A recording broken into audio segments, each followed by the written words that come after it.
बढ़त बनाए हुए है। क्या लगता है, कितनी खुशी कांग्रेस को इन शुरुआती रुझानों से हो रही है और कितने आश्वस्त हैं आप सरकार बनाने को लेकर? देखिए, मैं आपके चैनल के माध्यम से बताना चाहूंगा जी कि दक्षिण को द्वार कर्नाटक जिस हिसाब से कांग्रेस का वहां रुझान और बढ़त दिख रहा है, जी ये कर्नाटक की जो जनता है, 6.25 करोड़ की जनता है, उनका करारा जवाब है भ्रष्टाचार के खिलाफ। डबल इंजन की सरकार की बात करते थे, मुझको लग रहा है कि कर्नाटक के अंदर में इनका एक इंजन तो फेल हो गया है और 2024 आते आते तक मेरे को लगता है कि जो इनका केंद्र में जो इनकी सरकार है वो भी फेल हो जाएगी। जी तो यह बात स्पष्ट है कि किसी भी पार्टी को या किसी भी व्यक्ति को बेनकाब होने में समय लगता है और ये कर्नाटक की जीत एक बहुत बड़ी जीत है।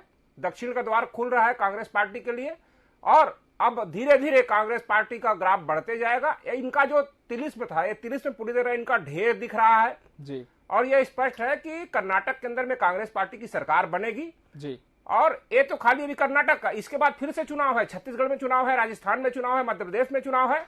जी तो वहां भी कांग्रेस पार्टी की सरकार बनेगी। और आप देख लीजिए, आज रुझान में जी 217 सीटों के रुझान आ चुके हैं, उसमें 111-12 में कांग्रेस पार्टी बढ़त बनाए हुई है और ये अभी 86 सीट पे है। अभी तो शुरुआती रुझान है, जैसे जैसे तापमान बढ़ेगा, जैसे जैसे पारा बढ़ेगा, वैसे वैसे कांग्रेस पार्टी बढ़त लेगी और कर्नाटक के अंदर में कांग्रेस पार्टी की सरकार बनेगी। जी क्योंकि कर्नाटक की जो जनता थी वो इनसे ऊब चुकी थी। जी हम चाहे बेंगलुरु की बात करें, चाहे हम और कई सारे रीजन की बात करें, वहां की जो जनता थी उनको पता चल गया था कि भारतीय जनता पार्टी की जो सरकार चल रही थी कर्नाटक के अंदर में, जी 40% का तो एकदम कमीशन की सरकार चल रही थी। शिक्षाकर्मी में पूरी तरह से घोटाला था, जो शिक्षकों की भर्ती हुई थी। ये कर्नाटक की जनता बहुत समझदार है, कर्नाटक की जनता जानती है। जी और एक चीज और मैं बताना चाहूंगा कि जब चुनाव चल रहे थे, जब कैंपेनिंग किया जा रहा था, तो वहां नरेंद्र मोदी की फोटो नहीं लगाई गई थी। मां की जगह नरेंद्र मोदी की फोटो लगाए थे, लेकिन वहां नड्डा जी की फोटो लगाई गई थी। उसी समय से स्पष्ट हो गया था कि भारतीय जनता पार्टी कर्नाटक के अंदर से अपना बोरिया बिस्तर बांधने की तैयारी में है। और जो रुझान आ रहे हैं, यह स्पष्ट है कि कांग्रेस पार्टी की ही सरकार बनेगी कर्नाटक के अंदर में। और कर्नाटक की जनता ने जो जनादेश दिया है वो सर आंखों पे है और लोकतंत्र में जनता का सम्मान करना चाहिए। चलिए, लोकतंत्र में जनता का सम्मान करना चाहिए। राहुल जी, शुरुआती रुझानों को किस तरह से आप देखते हैं? क्योंकि पार्टी तो मानकर चल रही थी कि जब सुबह काउंटिंग शुरू होगी तब से ही बढ़त होगी, लेकिन यहां तो इसके उलट देखने को मिल रहा है। और ताजा जो हम बात करें अपडेट की, 118 सीटों पर कांग्रेस आगे चलती दिख रही है, वहीं बीजेपी के खाते में सिर्फ 85 सीटें अभी तक दिख पा रही हैं। देखिए, अभी कांग्रेस के प्रवक्ता जी ने स्पष्ट किया कि कर्नाटक की जनता बहुत समझदार है, जागरूक है। कर्नाटक की जनता वाकई में बहुत जागरूक है, जो पिछले 30 सालों से प्रत्येक सत्ता के बाद सत्ता बदल देती है।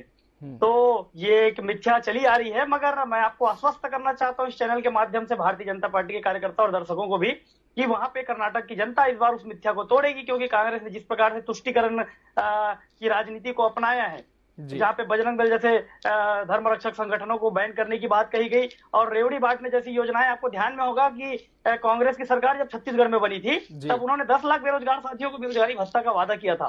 ठीक वैसा ही कर्नाटक में भी बेरोजगारी भत्ता की बात कही गई है। मगर आप छत्तीसगढ़ में कुछ महीनों की सरकार बची है, 10 लाख बेरोजगार साथियों को वादा तो किया गया, मगर अंततः 76,000 फॉर्म एक्सेप्ट किए गए, जिसमें मुश्किल से 30,000 लोगों को बेरोजगारी भत्ता बांटा गया। तो ये रेवड़ी बांटने वाली जो घोषणा पत्र है और तुष्टीकरण की जो वहां पे कांग्रेस ने राजनीति खेली है मुस्लिम वोट बैंक को खुश करने के लिए, वो कहीं ना कहीं कर्नाटक की जनता उस पर तमाचा जड़ेगी। और आप निश्चिंत रहिए कि ये जो आंकड़ा आप कम बता रहे हैं, वो आंकड़ा बढ़ना प्रारंभ हो चुका है। चलिए सिकंदर जी, बीजेपी तो अभी भी मानकर चल रही है कि आंकड़ा फिलहाल कम है, लेकिन बढ़त इसमें हो सकती है। लेकिन ये जो शुरुआती रुझान है, इन्हें किस तरह से देखा जाए? चुनाव के तुरंत बाद जो जीट पोल आया था जी, उसके अनुसार जो है अभी तक के रुझान है जी। पार्टियां अपना दावा कर सकती हैं, उनको अधिकार है, उनके प्रवक्ता इसी कार्य के लिए होते हैं, वो दावा करते हैं जी। लेकिन जो वास्तविक स्थिति अभी जो रुझान है, प्रारंभिक रुझान जो हम देख रहे हैं, उसमें निश्चित रूप से कांग्रेस सरकार बना रही है।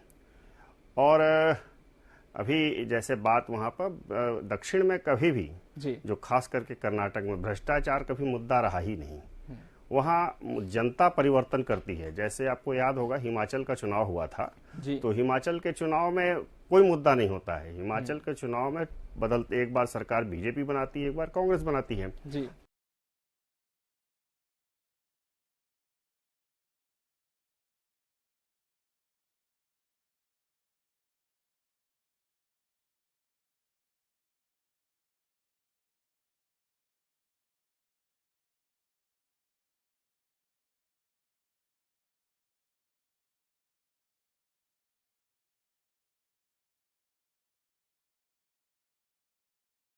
तो कमोबेश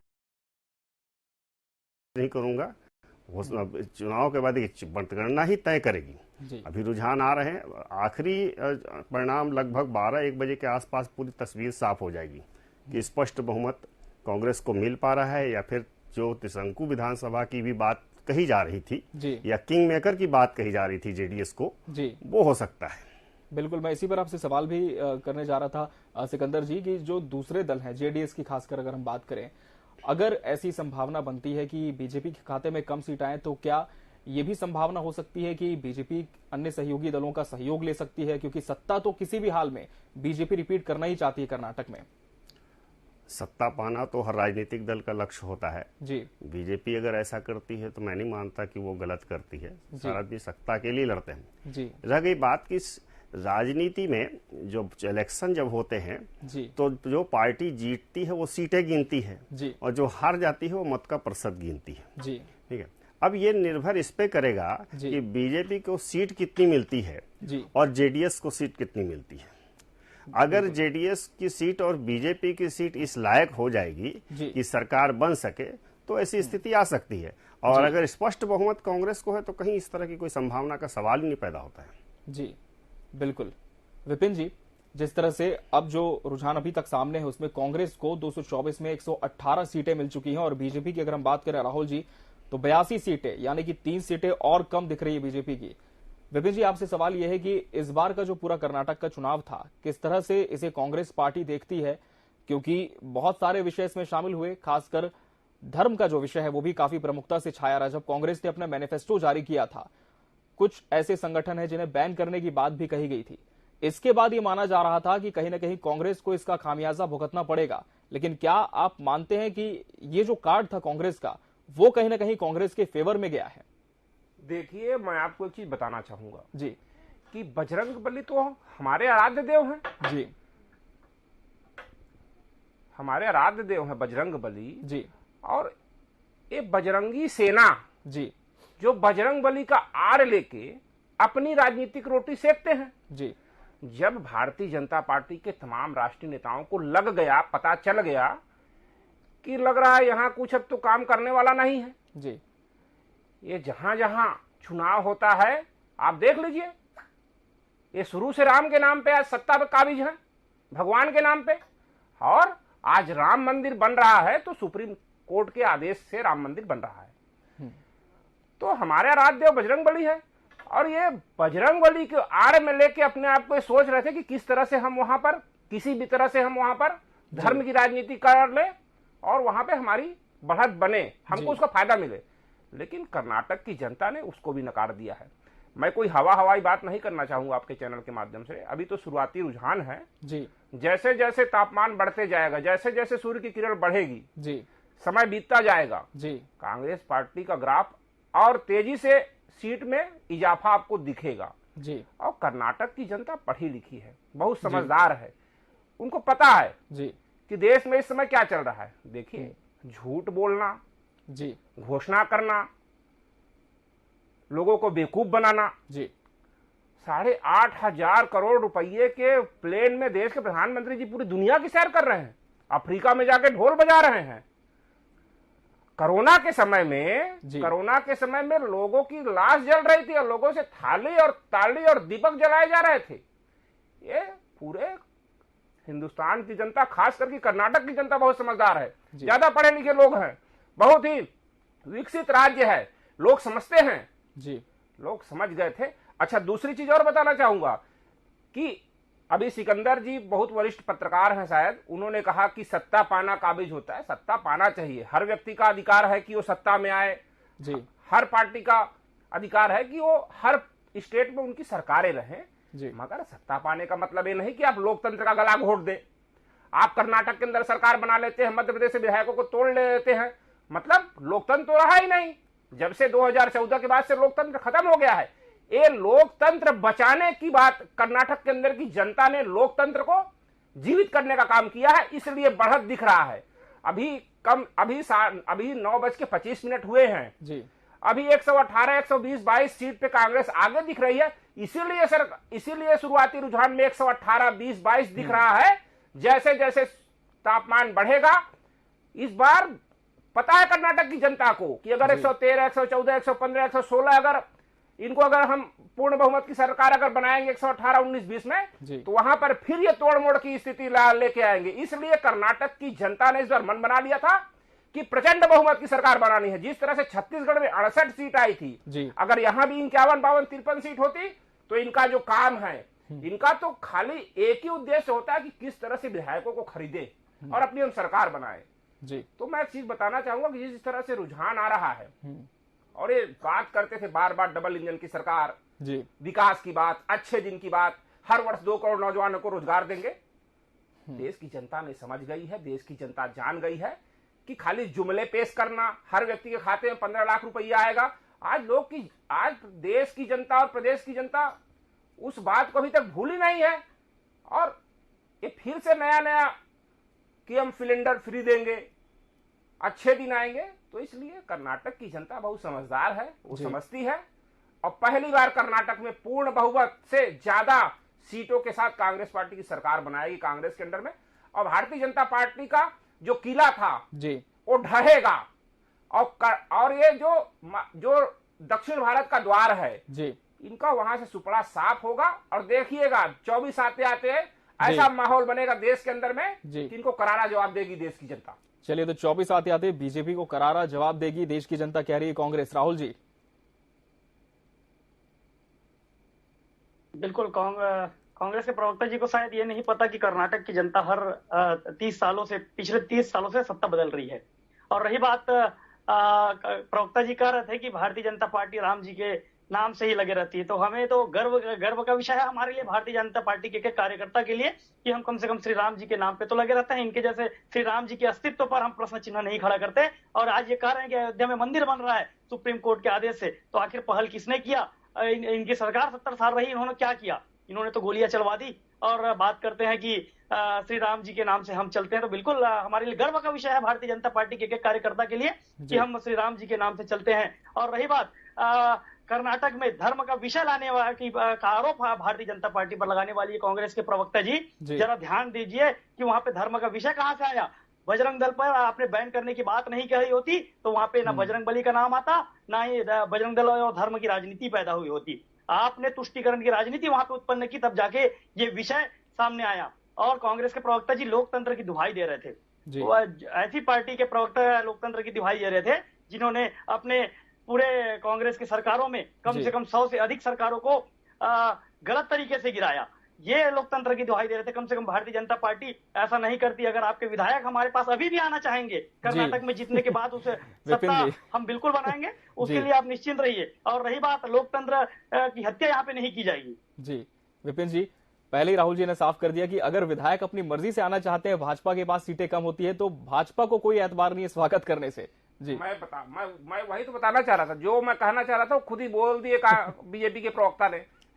ऐसी स्थिति नहीं आएगी। इसीलिए शुरुआती रुझान में लोकतंत्र की हत्या नहीं होगी, लोकतंत्र की नहीं आएगी। सरकार नहीं गिराई जाएगी। कर्नाटक की जनता जान रही है, कर्नाटक की जनता जान रही है। बिल्कुल सरकार गिराई जाएगी, सरकार जबरदस्ती नहीं गिराई जाएगी। आपके सरकार में जैसे गलत तरीके से सरकार गिराई जाती थी। आप देख लीजिए किस तरह वो कर्नाटक की जनता इसीलिए पूर्ण बहुमत की सरकार बना रही है। उनको पता है जी कि खाली ये विधायकों को खरीदने का काम करते हैं।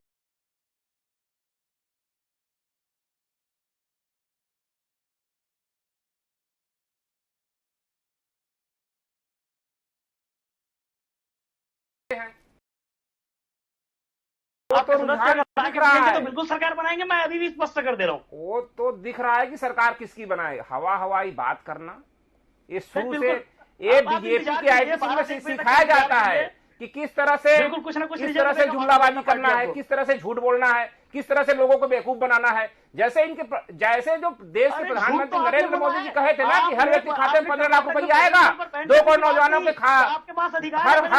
हर साल 2 करोड़ नौजवानों को रोजगार मिलेगा, मगर रोजगार तो मिला नहीं। कोरोना के समय में लोगों से थाली और दीपक और घंटी बजवाया जा रहा था। कोई अधिकार नहीं है बजरंग दल में बैन लगाने का। बजरंग दल को तो एकदम बैन लगाना चाहिए, क्योंकि बजरंग बली के नाम पे अपनी राजनीतिक रोटी सेक रहे हैं। बहाल कर दिया था कोर्ट ने। बजरंग बली के नाम पे अपनी राजनीतिक रोटी सेकी जा रही है भारतीय जनता पार्टी के द्वारा। भगवान को दूर रखिए, भगवान का पूजा पाठ करिए, भगवान से सदबुद्धि लीजिए, अपने लिए हर वर मांगिए, मगर बजरंग बली हमारे आराध्य देव हैं। अगर हमारे भगवान को आड़े हाथे लाया जाएगा तो बिल्कुल बंद कीजिए कांग्रेस जी। ये भारतीय जनता पार्टी का शुरू से एक ही उद्देश्य रहा है, खाली धर्म की राजनीति करो, खाली धर्म के नाम पे, क्योंकि इनसे काम तो कुछ होता नहीं है। ये खाली भगवान को आड़े हाथे लाते हैं। हिंदू धर्म को खंडित करने का काम करते हैं। हिंदू धर्म को आप लोग खंडित कर रहे हैं, हिंदू धर्म को आप लोग खंडित कर रहे हैं। हमसे बड़ा हिंदू कौन है भाई साहब? आप खंडित करने का काम कर रहे हैं। अच्छा, तभी आपके 70 साल के सरकार में अयोध्या में मंदिर नहीं बन पाया। अयोध्या में मंदिर हम शुरू से चाहते थे अयोध्या मंदिर बनाना। एक खाली बड़े भाषण कहते थे पूर्वजों कि मंदिर हम वही बनाएंगे, मगर तारीख नहीं बताएंगे कि हम हिंदू हैं। वो बताने की जरूरत नहीं है। आपके जो दादा परदादा और आपके जो पूर्वज थे वो भी कांग्रेस पार्टी के लोग थे। मैं स्पष्ट कर देता हूँ, आपके जो दादा परदादा और जो आपके पूर्वज थे वो भी कांग्रेस पार्टी के ही थे, वो भी कांग्रेस पार्टी को ही वोट देते थे। आप भी कांग्रेस पार्टी का ही आप लोग हैं, क्योंकि आपके दादा परदादा भी कांग्रेस पार्टी को वोट देते थे। कांग्रेस पार्टी ने देश को आजाद कराई थी, शायद आप भूल रहे हैं। भारतीय जनता पार्टी के प्रवक्ता इस चीज को आप बकायदा समझिए, जवाब दे राहुल जी। कराया तो उसमें स्पष्ट लिखा था कि ये सिर्फ और सिर्फ क्रांति के लिए आंदोलन बनाया गया है, संगठन बनाया गया है। थोड़ा ठीक से तैयारी करने को ठीक से पढ़ के आया करिए आप लोग। पहले ही स्पष्ट थोड़ा सा ट्रेनिंग ठीक लीजिए। पार्टी बनाई जाएगी, मगर आपने उसे चुनाव के लिए बनाया। इसको क्यों भूल जा रहे हैं आप?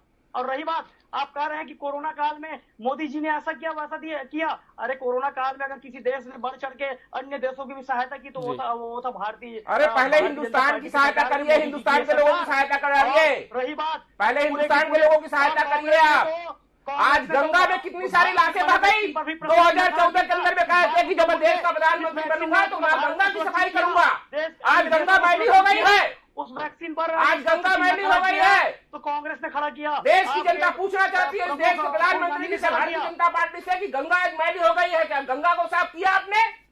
गंगा में लाश बह रही थी, पूरा हिंदुस्तान देखिए, पूरा हिंदुस्तान देख रहा था। जाके देखिए आप, क्या प्रयागराज में हर महीने जाता हूँ मैं यूथ कांग्रेस का प्रभारी हूँ उत्तर प्रदेश का। कोरोना मेरे को मत बताइए, मैं संगम में डुबकी लगाता हूँ, स्नान भी करता हूँ, हनुमान चालीसा का पाठ भी करता हूँ, अद्वितीय दर्शन भी पढ़ता हूँ, और थाली, मगर माँ गंगा आज मैली है। थाली बजाने की बात आप माँ गंगा मैली है, थाली बजाई गई है तो हमारे ये क्या होता है? झूठ बात को कोरोना के खाली कोरोना वॉरियर, जब चुनाव आता है खाली भगवान को सामने पेश कर देते हैं। उनका ये खाली भगवान को सामने कर देते हैं।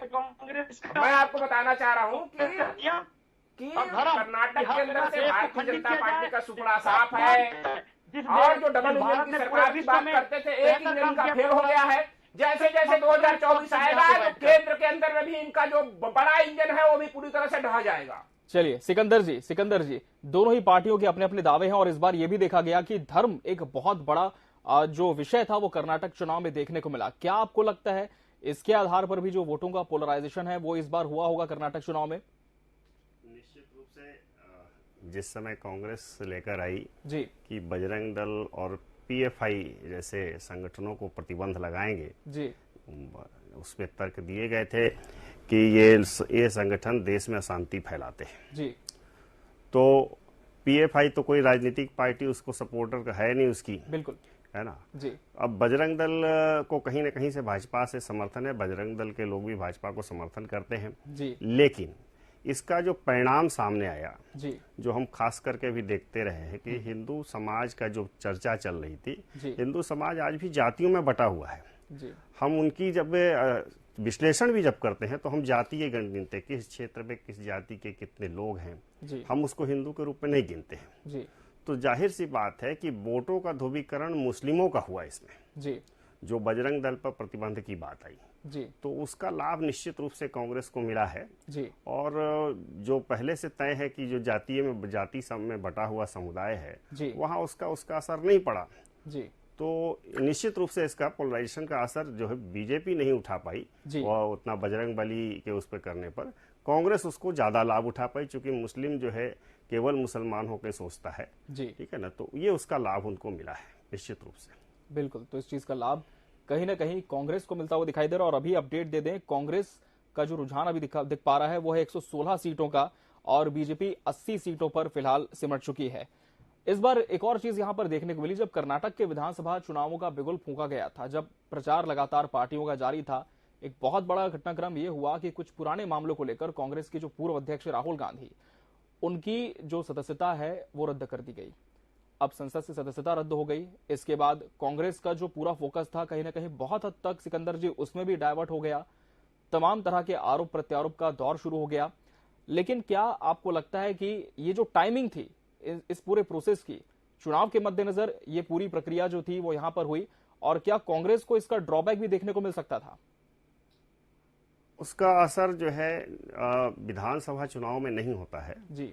लोकसभा और विधानसभा के चुनाव के ट्रेंड अलग होते हैं जी। विधानसभा चुनाव हमेशा राज्य के मुद्दे पर लड़े जाते हैं और वहां राज्य की जो प्राथमिकता है वो महत्वपूर्ण होती है।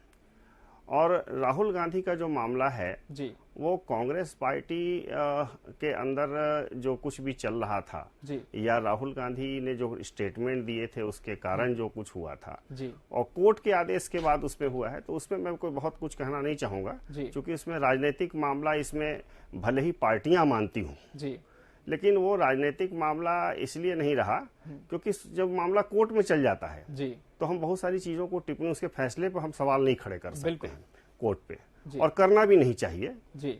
तो इस हिसाब से राहुल गांधी का जो मामला था वो अलग था जी।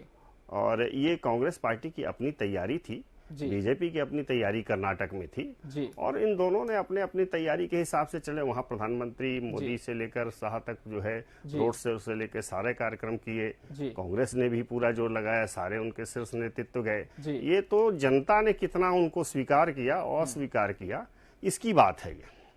बिल्कुल, क्योंकि ये सवाल इसलिए भी अहम था क्योंकि हमने देखा कि छत्तीसगढ़ से भी कई बड़े नेता जो कि कर्नाटक चुनाव के प्रचार में गए थे, इस विषय को भरपूर उन्होंने उठाने की कोशिश की थी कि किस तरह से लोकतंत्र की हत्या की जा रही है, ये कांग्रेस का कहना था। लेकिन विपिन जी, क्या आप इससे सहमति रखते हैं कि जो पूरा घटनाक्रम वहां पर पेश आया था कहीं ना कहीं प्रभावित करने की कोशिश भी हुई जिस तरह से कांग्रेस ने आरोप लगाए थे? देखिए, मैं आपको बताना चाहूंगा कि भाई जिसकी सरकार है जी, अगर उसकी सरकार में अगर भ्रष्टाचार हो रहा है जी, खुद विधायक के पुत्र का वीडियो आया था जी, करोड़ों रुपया लेते हुए। अगर कांड हुआ है तो कांड को बताना पड़ेगा जी। कर्नाटक के अंदर में जब सरकार बनी थी तो हमारी सरकार थी जेडीएस के साथ में, उसके कुछ महीने बाद सरकार को तोड़ दिया जाता है जी। और हम वहां क्योंकि कांग्रेस पार्टी का खाली एक ही विजन होता है कि विकास करना, काम करना जी। हर व्यक्ति को वो अधिकार मिलना चाहिए जो लोकतंत्र में एकदम निचले व्यक्ति, जो एकदम लास्ट व्यक्ति है। लेकिन कर्नाटक में जिस तरह से भ्रष्टाचार, शिक्षक भर्ती घोटाला, कई प्रकार के और सारे वहां के जो लोकल इशू थे जी, बहुत वहां आपको पता होगा कि बहुत पहले बहुत बड़ा मामला हुआ था खिजाब को लेके जी। तो कहीं ना कहीं जो कर्नाटक की जनता है और कर्नाटक के जो लोग हैं जी, उनको पता था कि जिस तरह से देश में राजनीति चल रही है जी, खाली तोड़ो और जोड़ो की राजनीति, भारतीय जनता पार्टी की जहां सरकार नहीं बनती है, अगर 2, 4, 5, 10, 15 अगर विधायक तो खाली, क्योंकि भाई इनकी केंद्र में सरकार है, पैसे की कोई कमी है नहीं जी, कई प्रकार के भ्रष्टाचार हो ही रहे हैं। तो कुल मिला के वहां की जो जनता थी वो जान रही थी, इसलिए वहां की जनता ने भरपूर इस बार वोट दिया है और रुझान दिखा रहे हैं जी। और कर्नाटक में एक जैसी अभी तो रुझान चालू है, कर्नाटक से इनकी सरकार जाना यानी इनको बहुत बड़ा नुकसान है। चलिए, बहुत बड़ा नुकसान हो सकता है बीजेपी को, कह रहे कांग्रेस। राहुल जी, देखिए ये नुकसान की जो बात कर रहे हैं जी, भारतीय जनता पार्टी के एक एक कार्यकर्ता को पता है कि हम कहां से जीरो से लेकर आज कहां शीर्ष तक पहुंचे हैं जी। तो हमारे लिए ये कोई नुकसान का विषय नहीं है जी। हम तो अटल जी की उस कविता से सदैव सीख लेते आए हैं जिन्होंने भारतीय जनता पार्टी के पूरे देश में प्रथम सरकार बनाया। क्या हार में क्या जीत में किंचित नहीं भयभीत मैं, कर्तव्य पथ पर जो भी मिला यह भी सही वह भी सही, वरदान नहीं मानूंगा हो कुछ भी पर हार नहीं मानूंगा। ये स्पष्ट भारतीय जनता पार्टी के एक एक कार्यकर्ता के कंठस्थ में बैठा हुआ है और हम इसे लेकर आगे बढ़ते हैं। हमारे लिए किसी भी प्रकार से ये राज्य चले गया तो नुकसान है वाला विषय नहीं है। मैं एक ही चीज अभी सभी को दर्शकों के साथ में और आपको भी आश्वस्त करना चाहूंगा कि अभी कम से कम 12 से 1 बजे तक हमें इंतजार करना चाहिए। निश्चित भारतीय जनता पार्टी वहां पे सरकार बनाएगी। चलिए, तो 12 से 1 बजे तक का और इंतजार, उसके बाद और स्पष्ट भी हो जाएगा कि किसकी सरकार वहां पर बनने जा रही है। फिलहाल हम यहाँ पे एक ब्रेक के लिए रुकेंगे और ब्रेक के बाद भी हमारी डिबेट जारी रहेगी। राहुल जी, आप हमारे साथ जुड़े, आपका बहुत बहुत धन्यवाद इस डिबेट का सार्थक हिस्सा बनने के लिए।